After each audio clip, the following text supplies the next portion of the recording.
So today I'm going to show you guys how to change out a hub style wheel bearing. A hub style wheel bearing actually bolts in from the back side of the knuckle, and it is one piece with the hub attached to it. Now, about 2 or 3 years ago, I shot a video on how to change a press-in style wheel bearing without a press. So between this video that you're currently watching and the other video that I'll put a card up in the corner to, between these two videos, it's going to cover about 99% of all the vehicles that are out on the market in 2025. So with all that in mind, let me bring you guys over to the bench and show you exactly what I'm going to be using to get this job done. All right, so over here at the bench, starting out in the middle, this is going to be the hub and bearing that I'm going to be changing out in this video. And guys, as you would imagine, buy a quality part here. The thing is with these, I could buy, the cheapest that I saw one of these bearings for this little Chevy Cruze that I'm dealing with, I think it was around like $40 or $60, and this one from GM was about $120.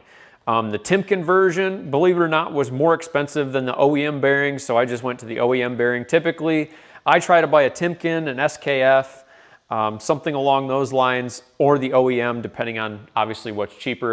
If the OEM's the cheapest out of the name brands, I'm just going to buy the OEM.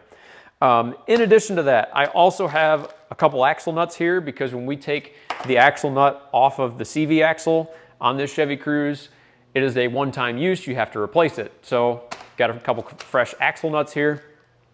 Now over here, these are a couple optional tools depending on the style of bearing that you're dealing with and how rusty the vehicle is. So inside this box is a large jack screw, and if you notice here, there's a large flange. Well, I'll show you guys how to use this a little bit later, but this bolts onto your old bearing, and you use this big jack screw to push the old bearing and hub off of the car. So if you live in the Rust Belt and you cannot get the hub and bearing off of the vehicle, you're going to want to look into that tool. The other thing I have here is essentially a cheaper version of that tool that's essentially nuts and bolts. I'll show you guys how to use this a little bit later, but with that, let's go over to the car and start getting this thing disassembled. So as you would imagine, step one of this procedure is going to be jack the vehicle up and remove the wheel. So now once you have the wheel and tire off the vehicle, first things first is you want to actually remove the axle nut first. Reason for that is with the brakes in place, if you put somebody in the car, they can hold the brake pedal for you, keep the rotor from spinning when you try to remove the nut. The other trick that you can do is if you get a screwdriver and stick the screwdriver between the caliper and the caliper bracket down into the rotor, and now it won't spin. Next thing you want to do is get some penetrating oil if you think you need it, hose that thing down, and then finally remove the axle nut.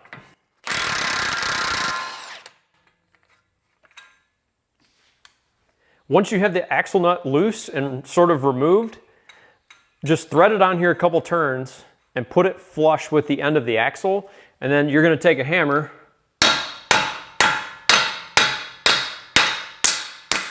and just make sure that CV shaft is free in the hub and bearing itself. If the axle shaft is stuck in the hub and bearing, usually there's a dimple in the end here that you can put an air chisel in it.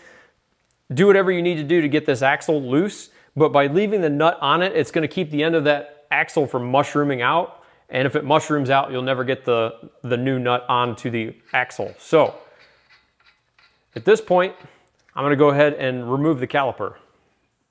Now on the inside here, you're going to want to remove the two bolts holding the caliper and caliper bracket to the spindle. So that's going to be this bolt here and this bolt down here.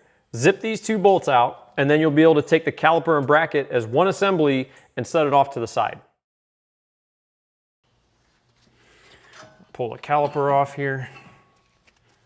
To undo this clip for the brake hose. Pull that.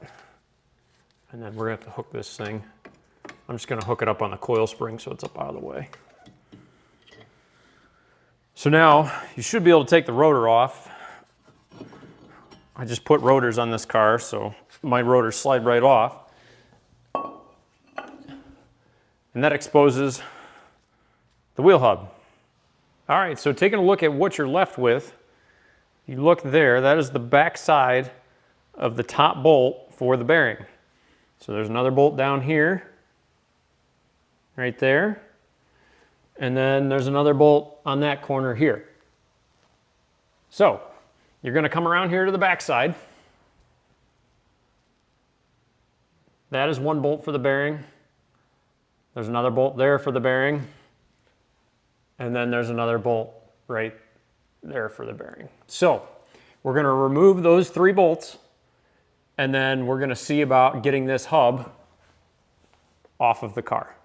Now, if you want to soak this area with the penetrating oil of your choice, go for it. So if you're dealing with a vehicle that you can't necessarily get to the top bolts on this hub and bearing that easily, what you can do, I used a short well socket with an extension to get this thing out far enough that I can get a ratchet on it. But if you're in a situation where you can't necessarily get into that top bolt, what you're going to have to do is you're going to have to take the 2 lower bolts off of the strut, tilt the knuckle assembly down toward the floor, the top of it, and then that'll buy you enough space that you can get a socket and ratchet or whatever you need into that area. If you're dealing with a vehicle that does not have struts, you know, the vehicle you're dealing with may have an upper control arm. What you're going to have to do in that scenario is remove the upper ball joint, just pop it loose from the knuckle, and do the exact same thing. Tilt the knuckle down to give yourself enough space to put a socket and ratchet or a wrench or whatever you're going to use in there. Now at this point, the hub is ready to come off the car, and typically to do this, what people do is they'll grab a hammer and they strike the back side of the flange. This will work. If the vehicle is not rusted up, generally you can hit on that a little bit and you can see that one's already starting to move. If it doesn't move and you're struggling to get this thing apart, I'm going to show you now what you can use to get this hub and bearing off the vehicle. All right, so let's say you're in a situation where you can't just hammer the old hub and bearing off the vehicle. Well, you've got a few options here.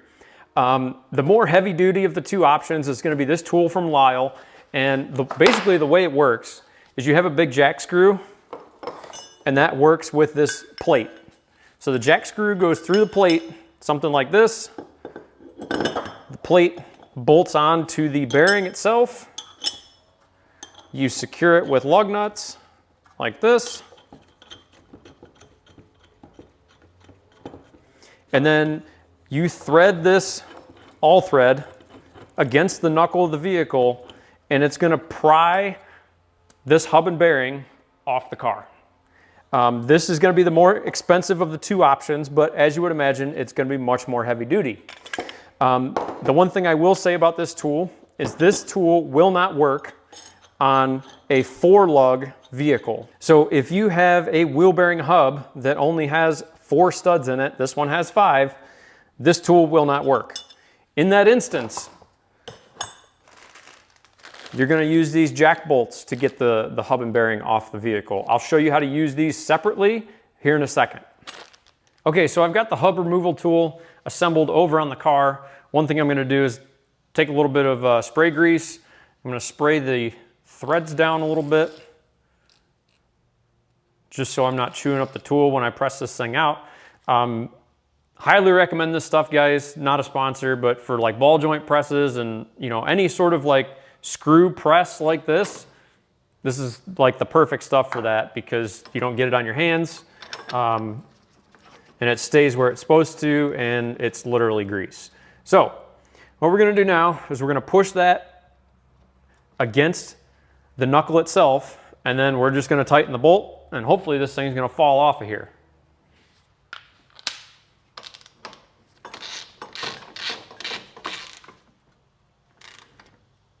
So there it's getting on a bind, and now what I have to do is I have to back off the tool,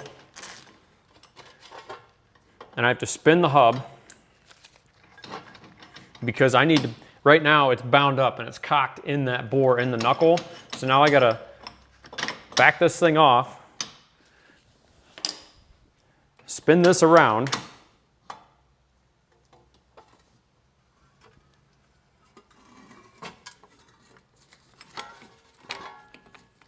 and there, it's gonna wiggle its way out, hopefully. There we go. Just like that. So if you guys are dealing with a stuck hub, and you're going to use one of these removal tools, you have to be very, very mindful of what you're actually pushing against. The reason that I say that is these two caliper ears that mount the caliper to this spindle are really the only thing here that I can push on without damaging this dust shield. Well, what you have to understand is these two caliper mounts are designed to take forces in this direction, right? When you apply the brake, it puts a force on this spindle this way or this way.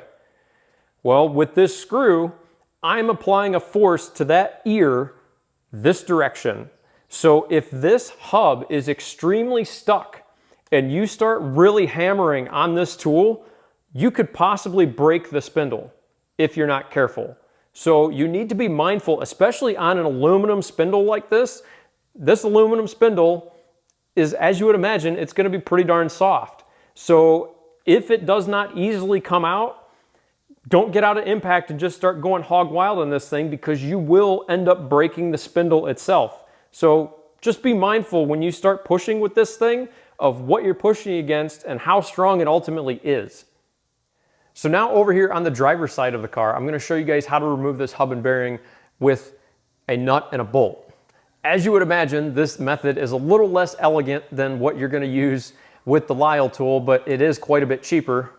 But the nut and the bolt isn't nearly as strong or as durable as what that Lisle tool is.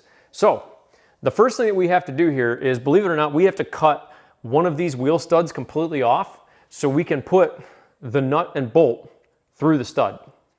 So I'm using a pneumatic die grinder to cut off this stud, but you can get this done with a hacksaw, sawzall, Dremel tool. There's a bunch of different things that you can use to cut this stud.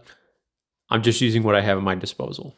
Now the reason you have to cut this wheel stud is you don't always have the room to fit this full wheel stud out the back without running into the spindle. So by cutting this down, there should be enough room here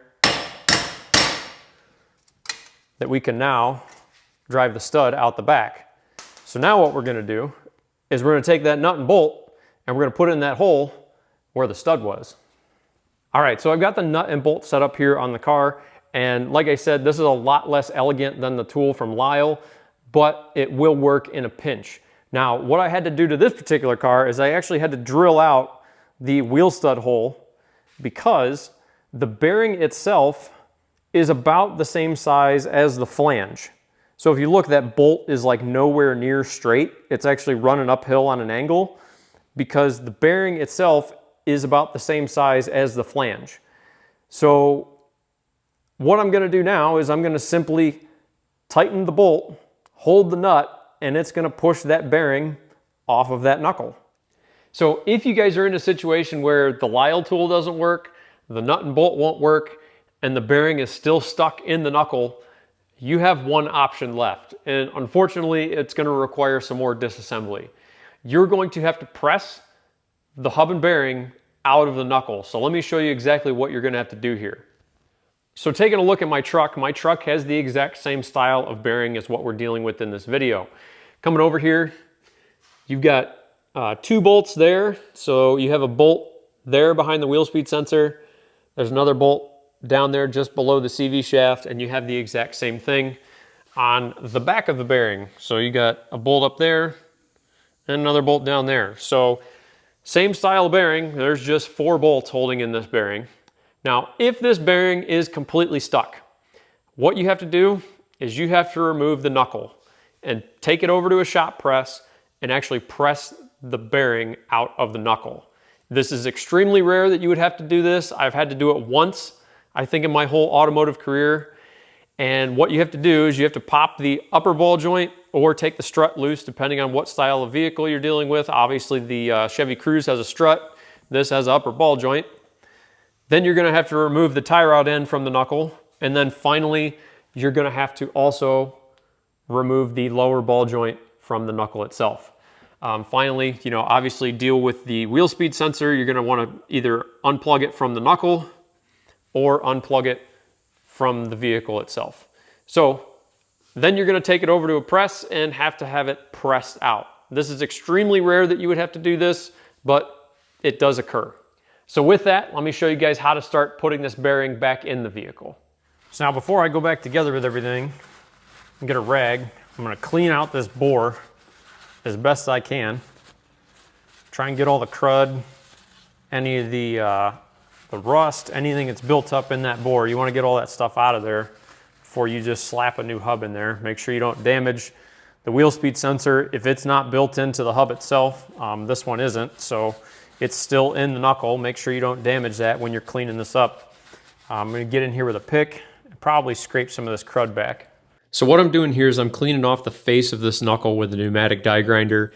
And if you don't have a pneumatic die grinder, it's fine. Just clean the face of this off with, wire brush, sandpaper, file, whatever you have. Just get the face of this knuckle clean. So when you put the bearing onto this knuckle, there's no debris behind the bearing, because if there's debris between the face of the knuckle and the bearing itself, it's going to throw off your toe on your alignment or possibly your camber on your alignment. So when you're getting ready to go back together, make sure you put your dust shield on, because if you forget the dust shield, well, you're either running without it or you're taking the whole thing back apart again.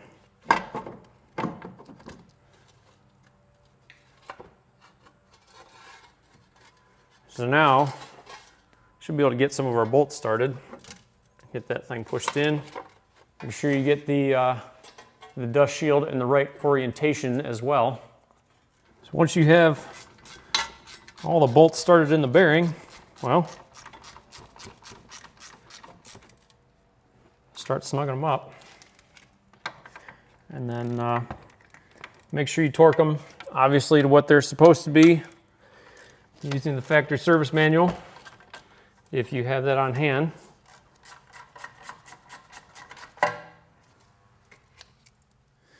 Go ahead and put on the new axle nut. At least get that started before we put the brakes on.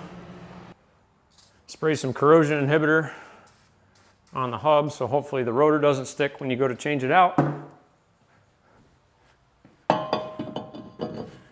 Put your rotor back on. And then we can go ahead and put our caliper back in place.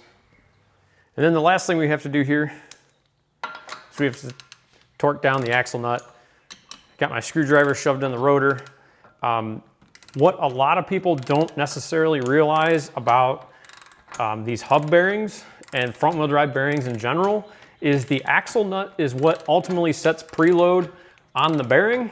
So you really should be torquing it to the factory specification, because if you're not and just snugging it up, well, you're not putting the correct preload on the bearings, and you may be doing the job again in a couple thousand miles. So something to keep in the back of your mind. So at this point, I can throw my wheel and tire back on and we're done.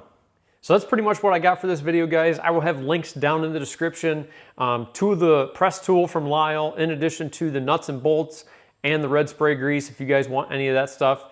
As always, guys, if you guys liked the video, hit like. If you want to see more content, go down and hit subscribe. Thanks for watching, guys.